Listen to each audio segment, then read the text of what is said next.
Good morning, Your Honors. May it please the Court, Daniel on for Mr. So.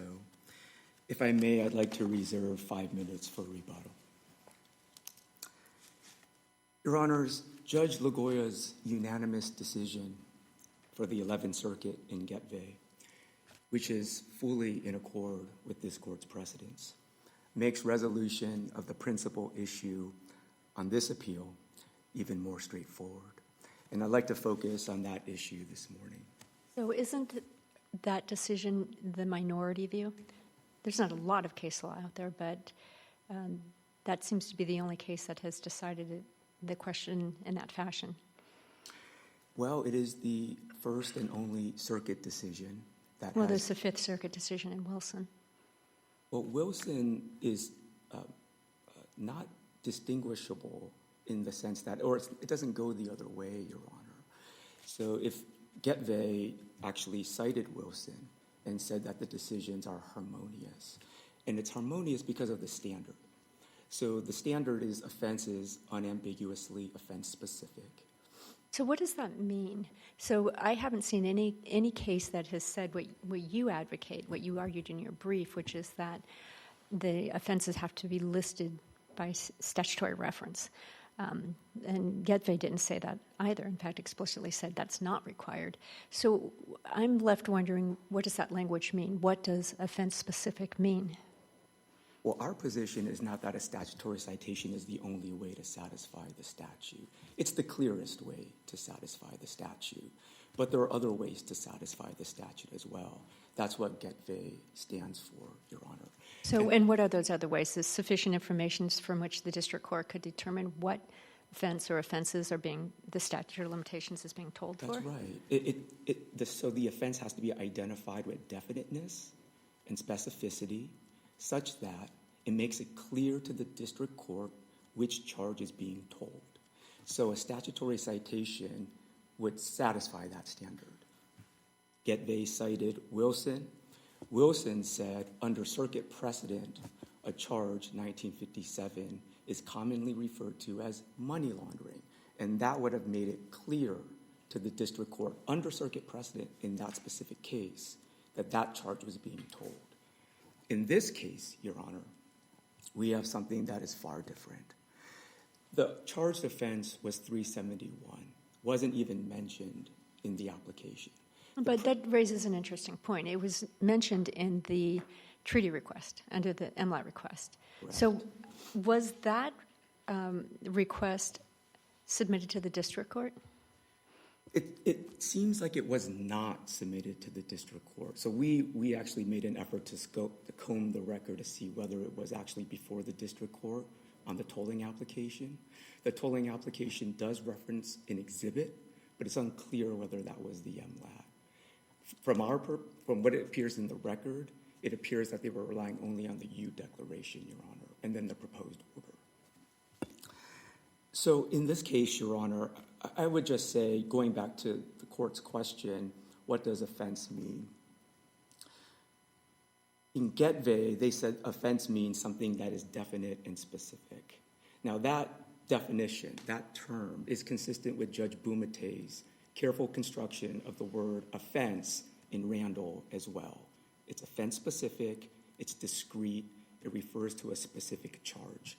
So you have a different procedural posture in that this is as part of an investigation. So this is not a charging document, this is not evidence being presented to support criminal charges. This is in grand jury investigation. So it seems that the government is in a different arena at that point. They know some information, but they're trying to find more. So they don't have to list the offenses by the statute number. You've said that. So here they've described a course of conduct with great detail that makes it clear that they're concerned about bribery and money laundering, that this is what this course of conduct suggests. And your position is that's not good enough because they didn't list the federal, I forget what they call it, federal funds bribery or the other statute. It's not good enough, Your Honor, because the course of conduct that is alleged in the application is fully consistent with the 5 enumerated offenses that they listed in the application as well. There's nothing that uniquely identifies 371 conspiracy or 666 federal funds bribery in that application. So they did list Section 1952 and also 371, which is conspiracy. Well, at least in the 371, at least was listed in the MLAT. Correct. But 1952 describes unlawful activity to include bribery. So, and then they described bribery in great detail. But they also cited the Honest Services bribery statute, Your Honor. And so a plain reading of the application is they're tolling the statute for these 5 offenses. These 5 offenses bespeak bribery. There's nothing about 666. That's a completely different charge. But isn't the difference really between 666 and 1952 just the hook for federal jurisdiction?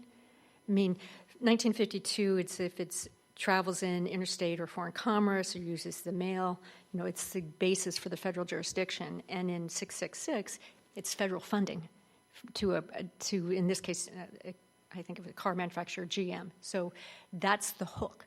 But the conduct is the same, the use of bribery. I don't think it completely overlaps, Your Honor. So I'm speaking from memory on this court's case law. But for honest services bribery, you do need a quid pro quo. I'm not sure if that's the law in the Ninth Circuit for 666. And of course, my friend on the other side mentions quid pro quo quite a bit. Well, that is 666 in Section A1B describes the quid pro quo. You're soliciting or demanding, accept or agree to accept anything of value, intending to be influenced or rewarded in connection with any business transaction. It's like this, we're giving you money, you're going to give us this contract. But the case law makes clear that's simply the offer. The offer completes the offense. There doesn't have to be a quid pro quo. Whereas honest services fraud, you do need a quid pro quo. The law is clear on that. And so there are discrete offenses. But I think the main point is under Getvey, how could it possibly be clear to the district court when that application was before him? Can you address this kind of somewhat related to Judge Beatty's question? I mean, in terms of evidence needed to prove the bribery and the conspiracy, are they really significantly different to prove, the 2 claims? I mean, it seems like, again, they originate from the same set of facts. Well, I think the quid pro quo is a differentiating factor, Judge Lee, and a pretty important one, right? Because that speaks to what elements are essential to complete the offense. That actually hits both prongs of Judge Lagoya's test in Getvey. Because not only do you need to cite the statute for the tolling purposes, but you need to dive deeper because under Step 2 in Getvey, the court made clear that it has to be clear to the district court what evidence needs to be elicited before the grand jury.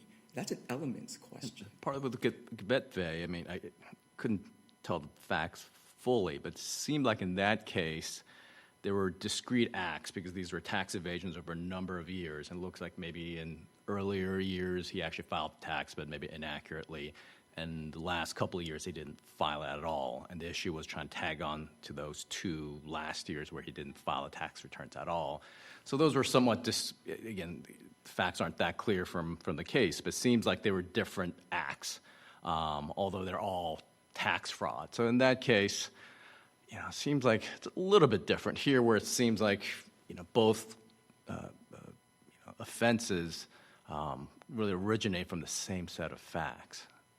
I don't think so, Your Honor. I mean, I think certainly bribery, but the way that the government drafted its tolling application, it mentioned specifically honest services bribery, Travel Act, which encompasses an array of bribery offenses.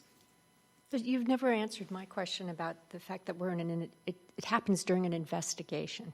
So, we can see from the statute that Congress did not want to allow criminal offenses to go unpunished because critical evidence was in a foreign country and it takes time to get it, right? So they provide a mechanism to toll the statute of limitations so that before an indictment issues, so this is during the investigatory stage, the government can seek to have the statute told so they can obtain the evidence they need. But that necessarily indicates that the evidence may not be what they think it might be, that it might reveal something else that they didn't know. And so your position seems to be they don't have to list the statutes, but if they do and they don't list all of them and they discover evidence later that supports another charge, then they should be penalized for that, which would in turn encourage the most bare bones drafting of these applications, which would not be good for anyone. Or they can't find evidence of additional crimes and that are closely related to the conduct that they described. It's not as if they then decided to charge him with failing to file tax returns or drug trafficking or something wholly unrelated to this. They described a bribery scheme, and they charged him with bribery. Let me make two responses to that, Your Honor, then I'd like to reserve my time. The first is that the term offense, the meaning of that term, the plain meaning of that term, doesn't vary depending on whether we're talking about a charging context or a conviction context. We know that because this court's precedent in Miranda cited to case law that was all over the map on that. It's the plain meaning that controls. And here that requires definiteness and specificity, which was lacking here. But to Your Honor's point, 3 points here. Number one, I think the government is particularly ill-suited to make this claim here because the MLAT, as Your Honor mentioned, included 371. They knew about that charge. The tolling application was 3 years later in 2020. So it's not like, oh my goodness, this big revelation that we subsequently learned from the MLAT materials gave us this idea about 371. They knew it 3 years prior. Number two, 1 year after the MLAT was filed, Mr. Lee, whose documents they were seeking from the MLAT, flipped, began cooperating. So now they had the source of the documents that they were seeking, the source himself. Number three, this investigation began in 2015. The tolling application was 2020. 5 years had elapsed. Most statutes of limitations in the criminal context are just 5 years. Surely they knew what offenses were there. But more directly to Your Honor's point, I think this issue is overstated about this omniscience. The vast majority of criminal cases, the U.S. Attorney's Office knows before it submits an MLAT what offenses are involved. The MLAT is simply to find evidence in support of those offenses. In the small sliver of cases where the MLAT might actually provide evidence of a new crime, there is a congressionally prescribed mechanism that the government can avail itself of, and that is get another tolling order or seek another MLAT. And ultimately, this boils down to, well, we don't want to do the extra paperwork. I mean, that's the burden. But that burden didn't stop Chief Justice Roberts from saying, get a warrant to search a cell phone, right? I mean, the work here is far less burdensome than that. Didn't stop Justice Scalia from saying, get a tracker warrant if you want to put a tracker on a car. The real concern, in other words, Your Honor, is not that they need to do more paperwork. It's the one that Getvey raised, that the government can then sweep in and prolong the statute of limitations for all manner of offenses not mentioned in the application. And the solution to that is not to rend the statutory language. It's not to give the word offense a non-plain meaning. But you're saying you're not arguing, although you did argue quite explicitly before the district court and in your opening brief, before Getvey, that they had to list the statutory references. So the responses and the government will never list the statutory references in these applications. Just write them very broadly, right? I mean, isn't that what that result would encourage? I don't think so, Your Honor. I think if the court follows its sister circuit in Getvey and says it has to be definite, it has to be specific, so the district court knows which specific discrete charge is being told, this fails, the incentive would be for the government to be more specific. If I can ask a question, suppose the government is investigating drug trafficking, and they ask for in the tolling application for distribution, but it turns out they can't charge them with that, and then they try to charge them with attempted distribution, which I think is a separate statutory provision. So under your reading, If the government didn't mention attempted distribution in the application, then the government can't charge him with it, even though I think, distribution, attempted distribution are essentially, very, very similar. They're very similar, but I think the question would be, is attempted distribution identified with definiteness and specificity such that it would make it clear to the district court that that was the charge that was being told? And that would require an analysis of what is in the application, Your Honor. So it really, I don't mean to say it depends, but it sort of depends on what's in the application. But I think the incentive at the end of the day would be for the government to turn square corners, and that's really what it should do in this context. I'd like to reserve the balance of my time. Actually, you're over time. I'm sorry? Oh, my overtime. I am so sorry. I apologize, Your Honor. So there is no balance, Okay. but I will give you a couple minutes. Thank you so much.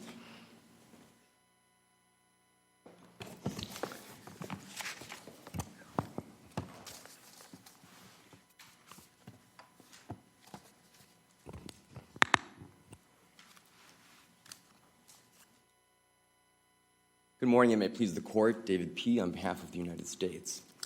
This Court should affirm because the government charged defendant within the statute of limitations after tolling the period under 18 U.S.C. Section 3292. Every court that has addressed this issue agrees with the government that Section 3292 does not require a tolling application or order to reference any statutory code, and now the defense agrees with this too. The 2 circuit court cases and the 5 district court cases that have commented on this are all aligned. So what does Section 3292 require? Well, we look to the plain language. The plain language of the statute does not mention code citation.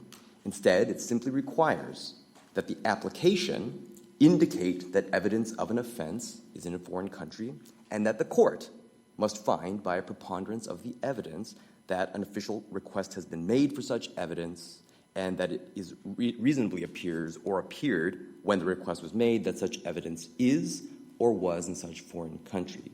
So put simply, the government must show and the court must find that there is reason to believe evidence of an offense is in a foreign country. So the next key question is, what is an offense?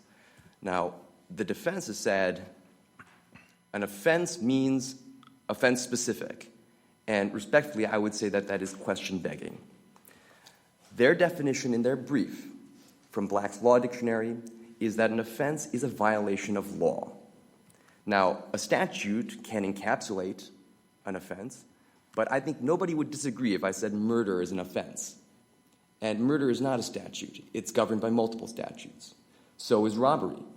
And more relevant to this case, bribery is an offense, a violation of the law, and conspiracy is an offense, a violation of the law. So it can be a statute, but generally we look to what the plain language says. You must show, the government must show that there is an offense. But if you look at the statutory language, 3292, and it says the district court shall, quote, shall suspend the running of the statute of limitation for the offense. So the offense is referring to the statute of limitations, and various offenses can have, depending on the statute, different statute of limitations. So when they refer to the word offense, it's tied to statute of limitations. So it seems like it is referring to a specific statutory code there. At the time of the application, the government may not know which statute it's ultimately going to charge. At the point of indictment, where we decide whether or not the government brought its charges within the statute of limitations, those offenses have been reduced to statutory codes. And so we will know at the time of indictment whether or not the offense, in this case, conspiracy to commit federal funds bribery, was brought in time. And the question then is, once we've established what offense is, well, how much specificity does the government need to show, and how much specificity does the court have to find about that offense and about evidence being in a foreign country? Well, the statute says that the government must indicate that evidence is of the offense is in a foreign country. What does that mean? Well, at this stage, as Judge Beatty correctly pointed out, the government is only in the investigative portion of its process. And so it may not necessarily know exactly which charge it will bring, what those elements will entail. All it has to do is provide enough, only as much as you need, to be able to connect the evidence sought from the foreign country to an offense, a violation of the law. Here, conspiracy to commit bribery. See, because now you're tying it, charging with conspiracy, the statute of limitation runs from the last overt act. So here you have a potential that the statute of limitations will just go way beyond any other statute that was listed in the application. And that's, I think, a lot more troubling here, that gives the government incredible power here to keep on extending the statute of limitations. This isn't like the hypothetical I gave your friend on the other side of attempted versus actual distribution, where very similar. The conspiracy, I mean, this could extend far beyond what the district court saw and said, okay, I see these offenses, I'll extend it. With conspiracy, it could be years beyond that.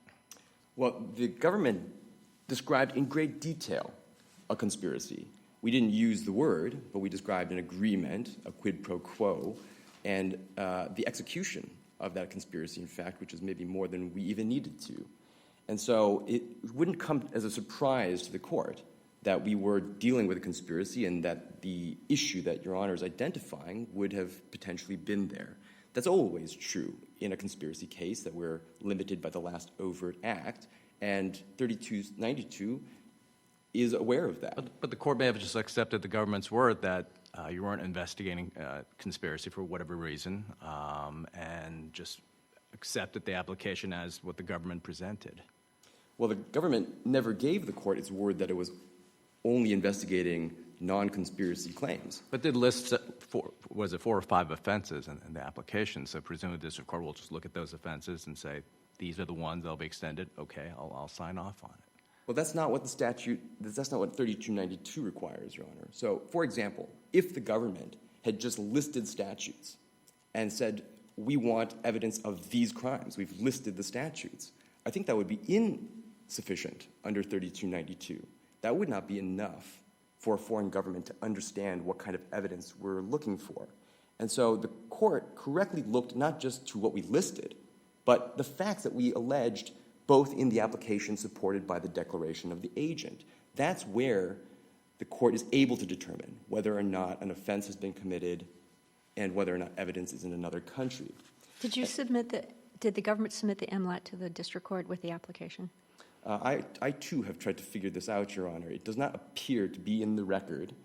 The application itself makes reference to it, and when I contacted the district court clerk, it appears that it didn't make it on to the docket. So perhaps it was submitted but it did not make it onto the docket, the MLAT. But that is not important here, where the declaration is the evidence. There are numerous cases that discuss what evidence is appropriate. An MLAT is not a sworn statement. The declaration is. And the declaration here, it listed conspiracy. So that would, if it were submitted to the district court, would at least be some additional indication of the offenses that the government seeks to toll. I agree that would have been better for us, Your Honor. But that is not essential here, where we describe in great detail a conspiracy in the sworn declaration.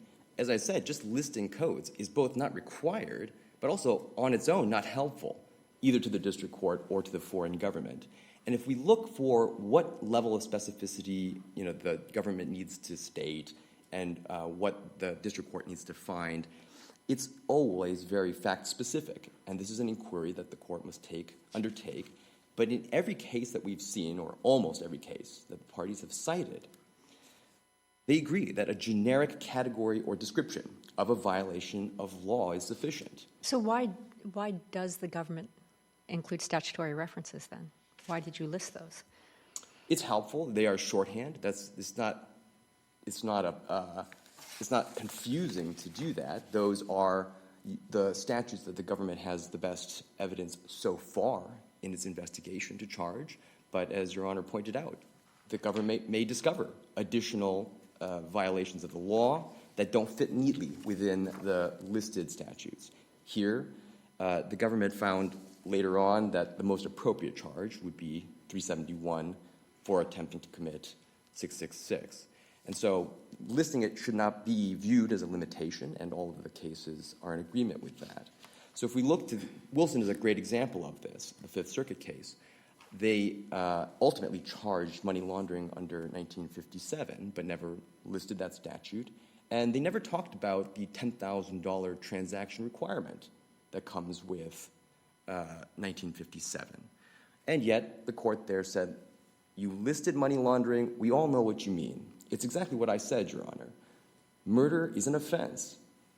Bribery is an offense. Money laundering is an offense. The fact that it was not reduced to a statutory citation is not relevant. So what do you think the decision in Getvey means when it says the statute's offense-specific? Well, it is offense-specific, Your Honor. Here, offense taken to mean a violation of the law. In Getvey, they correctly articulated the standard. It's a standard that I've been saying that the government must show and the court must find that there is evidence of an offense in a foreign country. They are correct there. I don't know the facts of the underlying district court case in Getvey well enough to know if they applied the facts correctly. I have suspicions that they didn't, because in Getvey they found that tax evasion was told, but failure to file tax returns was not. Under U.S. v. Spies, the Supreme Court has said that a failure to file your taxes can be a predicate of tax evasion. It seems that maybe they got that wrong. But that's fact-specific. Courts will call it one way or the other. And so Getvey, though, does have the right standard, and that's the important part here. And so if we look at those cases, and Schwarz and Druber is a great example, too, where the court allowed charges far outside of what was stated. The government listed a scheme related to wire fraud, money laundering, conspiracy to commit money laundering, and the court allowed tax fraud because it said that's intimately related to these other offenses. Compare that to our case, Your Honor, where we went into great depth describing who sought the bribe, who paid it, where that agreement was made, how they transported the money through illegal money brokers, and how it was driven in cash from Los Angeles to Detroit, and for what quid pro quo. That is a conspiracy to commit bribery. And so I would point out that I've given my definition of... But who are the co-conspirators with Mr. So? Well, the bribe payer, who would be Mr. Lee. But he's not a co-conspirator. I mean, he's on the other side of the transaction. Isn't it somebody conspiring with Mr. So to solicit and accept the bribe? So in the declaration, it mentions two Kims, a Choi and a Sa, who all participated in moving the bribe money, arranging the Hawala network, driving the money across country to pay the bribe. These are all co-conspirators. Co-conspirators with Mr. Lee. Well, it's the same conspiracy, Your Honor. Not all co-conspirators need to even be aware of what other co-conspirators are doing to reach the ultimate objective. And so there was a conspiracy listed there, but I want to say, too, briefly, Your Honor, that I have given my definition of offense, which is a violation of the law could be reduced to statute. But even if the court agreed that an offense means specifically a statute, the government should still win here. The reason is because we don't have to, at this stage, meet the pleading standard of all the elements of the charged offense. And if you look at the jury instructions for 371, the ultimate charge, to commit federal funds bribery, which is 666, we alleged 90% of the elements in the application. And so turning just to 666, there are 5 elements, and this is from the jury instructions used at trial. Number 1, defendant was an agent of General Motors. We said that. The defendant solicited, demanded, accepted, or agreed to accept a thing of value. Yes, $5 million. The defendant acted corruptly with the intent to be influenced or rewarded in connection with some business transaction or series of transactions. Yes, he was selling a manufacturing contract. 4, that this business transaction or series of transactions involved a thing of value of $5,000 or more. Yes, multi-million-dollar. The only element we did not state in the application was that General Motors received federal funds. And as Your Honor pointed out, that is essentially a jurisdictional hook. And so we satisfied that to say that the court did not understand what offense, based on what we alleged, that because we didn't state one of 5 elements, would reduce this statute to a real formalistic exercise. The same is true of 371. There are only 3 elements there. And again, we met all of them through the application, except that it was the government that was defrauded. So what's the limiting principle? What limits what offenses are told by your interpretation of the statute? Well, again, it will be fact-specific. Courts will use the standard that has been articulated by every court. Neal, the case Neal, has proposed an outer limit of that in footnote 2 of that case, where allegations of tax fraud may not necessarily implicate drug importation. Even there, though, it depends what the government says in its application. If the government is talking about tax fraud, but mentions all sorts of transportation of drugs as well, that should be told as well. And so the outer limit will be the judge's discretion on whether or not the application properly identifies an offense for which evidence might be in a foreign country. And I think that that's an important point, too, because we didn't really talk very much yet about the standard review. To the extent that there's that second piece that the court needs to make a preponderance finding, that's a fact finding, and that needs to be reviewed by clear error. And the defense has come nowhere near showing that the district court committed clear error. I see that I'm out of time. If there are further questions, I'm happy to answer, but otherwise the court... Can you briefly address the rule of lenity if we find the word offense to be vague? Shouldn't we kind of tilt the scales in favor of the defendant under that rule? How does it apply here? Right, the rule of lenity argument, well, the government doesn't believe the term is vague or ambiguous. As I've said, either way that the court finds, even if the court found that offense means statutory violation, the government has still met that burden because we essentially alleged every element of the offenses. And so it's not ambiguous. Either way the court finds, even if it did find that it meant statutory code reference, the government still wins. But also, the purpose of the rule of lenity is very specific.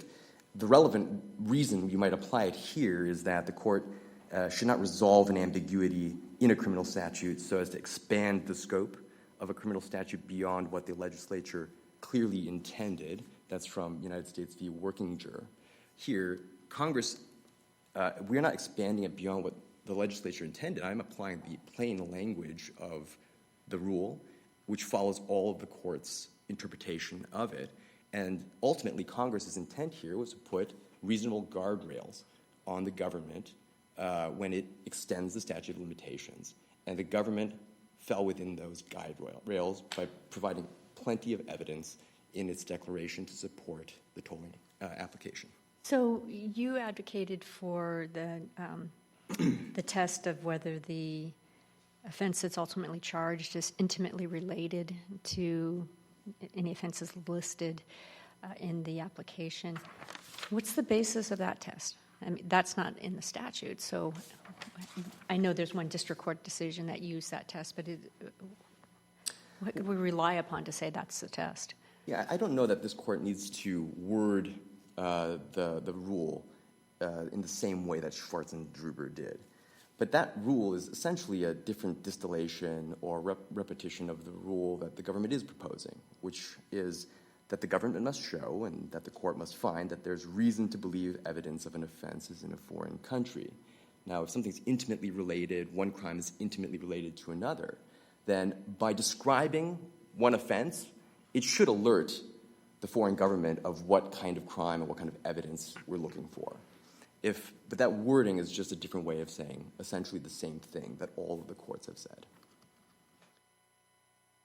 If there are no further questions, the government asks that the court affirm. Thank you. Thank you.